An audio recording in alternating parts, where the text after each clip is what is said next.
बुद्ध आणि त्यांचा धम्म या पुस्तकाचे वाचन. ब्रह्मा सहमपतीकडून सुवार्तेची घोषणा.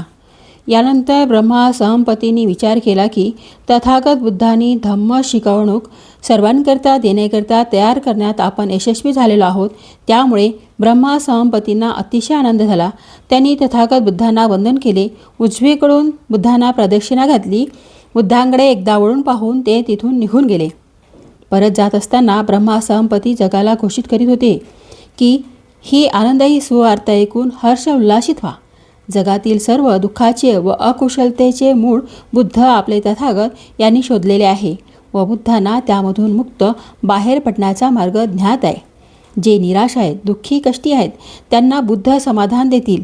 युद्धपीडितांना शांतता प्रदान करतील. ज्याचे हृदय विदीर्ण झाले आहे, धीर खचला आहे त्यांना ते धैर्य देतील. जे अन्यायाने दबलेले आहेत, जुलमाने उत्पीडित चिरडलेले त्यांच्यात बुद्ध आशा आणि विश्वास निर्माण करतील. लोक हो, जे जगातील दुःखाच्या यातना भोगत आहेत, जे जगाशी जगण्याकरिता संघर्ष करीत आहात, अन्याय सहन करीत आहात, न्यायाकरिता तळमळत आहात, त्या सर्वांनी हर्ष उल्लासित व्हा. या आनंदी सुवार्तेने प्रसन्न व्हा. जखमाग्रस्तांनो, आपल्या जखमा बऱ्या होणारच. जे भुकेलेले आहेत त्यांना भरपेट जेवण मिळणारच. थकलेल्यांना विश्रांती मिळणारच. तहानलेल्यांची तहान भागणारच व अंधारात चाचपडणाऱ्यांनो आता प्रकाश प्राप्त करून घ्या. परित्यक्त निरुत्साही जन हो, आता हर्षभरीत व्हा. तथागत करुणामय बुद्धाच्या सद्धम्मात अशी प्रकट प्रेरणा आहे की जे परित्यक्त किंवा अनाथ आहेत, त्यांना खालच्या दर्जाचे मानले गेले आहेत, त्यांचा उद्धार करून त्यांना वर उठण्याची प्रेरणा निर्माण होते.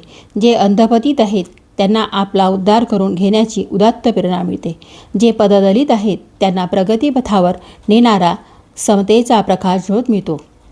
करुणामय तथागत बुद्धांचा धम्म सदाचाराची शिकवण देणारा धम्म आहे आणि जगात सद्धम्म राज्य स्थापने हे त्याचे उद्दिष्ट आहे. तथागतांचा धम्म म्हणजे सत्य, संपूर्ण सत्य आणि दुसरे काही नसून केवळ सत्यच आहे. करुणामय तथागत बुद्ध धन्य आहेत. बुद्धांचा बुद्धिवादी धम्म मार्ग अंधश्रद्धेतून विमुक्त करणार आहे.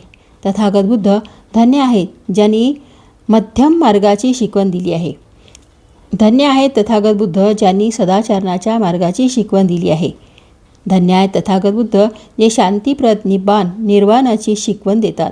धन्य आहेत तथागत बुद्ध जे प्रेम, करुणा, मैत्री, मातृभावाची शिकवण देतात की जी मनुष्याला आपल्या बांधवाची बंधमुक्तता करण्याकरिता सहाय्यभूत होते. प्रवर्तनाच्या दोन पद्धती दोन विभिन्न प्रकारच्या लोकांसाठी. बुद्धाचा धम्म प्रचार योजनेत प्रवर्तनाचे दोन अर्थ आहेत. भिक्खुवर्ग ज्या संघ म्हटले त्यात प्रवर्तित होणे व उपासक किंवा धम्माचा अनुयायी म्हणून गृहस्थीने प्रवर्तित होणे हा दुसरा अर्थ. भिक्खू आणि उपासक यांच्या धम्मजीवन मार्गात मुख्य चार बाबी वगळल्यास कोणताही फरक नाही. उपासक हा गृहस्थ म्हणून संसारात जीवन व्यतीत करतो. भिक्खू गृहहीन परिव्राजक होतो. उपासक व भिक्खू या दोघांनीही आपल्या धम्मजीवनात काही नियम पाळले पाहिजेत. भिक्खूसाठी काही प्रतिज्ञा, नियम, वचने आहेत व त्याचे पालन झाले नाही व त्या तोडणे दंडनीय ठरतात. उपासकांकरिता ते शिलाचरण अभिवचन असते.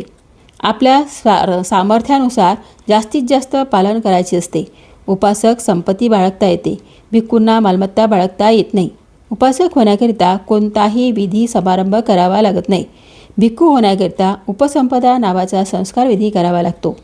बुद्धांकडे जे कोणी जात असत व ज्यांना कोणाला भिक्खू व्हायचे असेल किंवा ज्यांना कोणाला उपासक व्हायचे असेल त्यांना त्यांच्या इच्छेप्रमाणे बुद्ध प्रवर्तित करीत असत. उपासक हा जेव्हा त्यास वाटेल तेव्हा केव्हाही उपसंपदा घेऊन भिक्खू होऊ शकत असे. जर भिक्खूने प्रमुख प्रतिज्ञा नियम तोडले किंवा भिक्खू संघाचे सभासदस्य सोडावे वाटले तर तो भिक्खू राहत नसे. या धम्मग्रंथाच्या पुढील काही पृष्ठात ज्यांची नावे आलेली आहेत त्यांनाच बुद्धांनी प्रवर्तित केले असे समजू नये. ज्या काही धम्म प्रवर्तनाच्या घटना निवडलेल्या आहेत, उदाहरणे दिलेली आहेत, ती फक्त हे दर्शविण्याकरता दिलेली आहेत की आपल्या संघात प्रवर्तित होण्याकरता अथवा धम्म शिकवितांना जात म्हणून कोणत्याही प्रकारचे विशेषत्व किंवा स्त्री पुरुष असा भेद बुद्धांनी केला नाही.